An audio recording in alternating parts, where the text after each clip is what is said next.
You want to change, but you always give up. Why?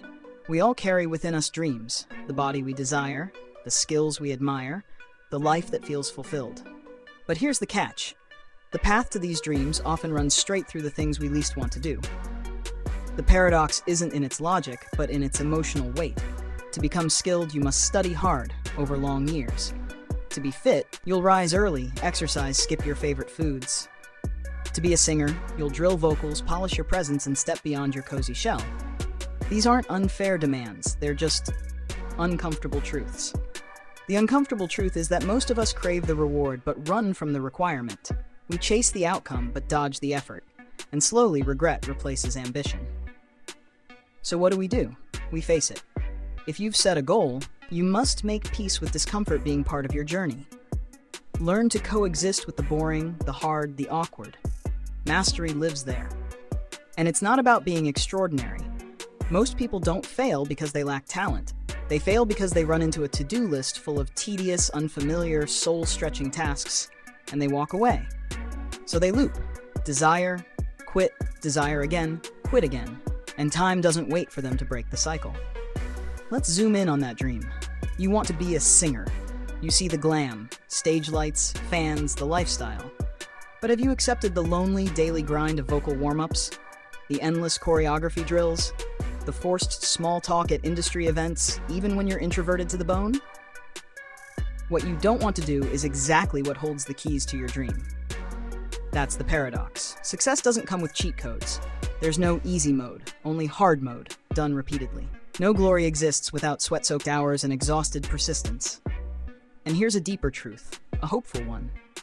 What you hate now, you might love later, if you make it through the initial wall. This wall? It's the awkward phase, feeling incompetent, slow, frustrated, out of place. Take learning an instrument. At first, it's all finger pain, mental fog, discouragement. But give it time. One day, your hands remember what your brain struggled with, and a melody flows. You smile. You don't just tolerate it now, you love it.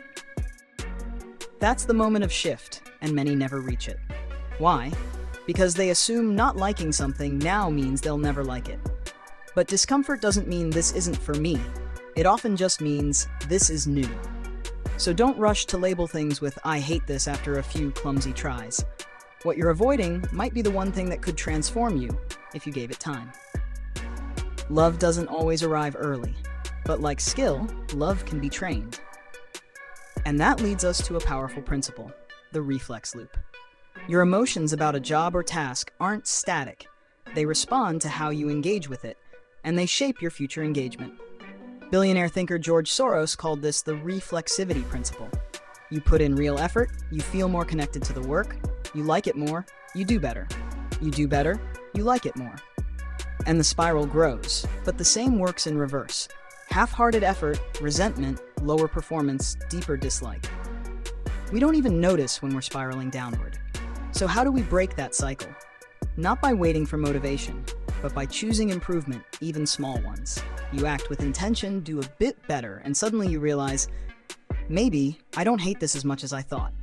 That's the secret. Emotions follow action, not the other way around. So instead of asking, "Do I love this?" ask, "Have I really tried yet?" Sometimes love comes late, but it comes if you're patient and willing to water the soil. And if you're truly stuck, begin with awareness. You hate your job. You wake up tired. The dread builds each week. You feel like escaping. But pause. Are you inside a negative reflex loop? Are you working with resistance, resenting the results, and feeding the cycle?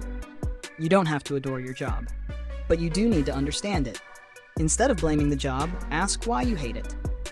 Is it because you feel incapable? Too drained? Never gave it a real shot? Understanding your emotions is the first break in the chain. Once you name the root, you can choose the remedy. And sometimes all it takes is one new habit, one mindset shift to lift the weight. So what happens if you choose action instead of avoidance? You improve a little each day. Your emotions begin to soften. It's like repairing a long-term relationship. When you stop expecting love and start giving it, the love slowly returns. Stop asking, "How do I enjoy this?" Ask instead, "Have I truly shown up for this yet?"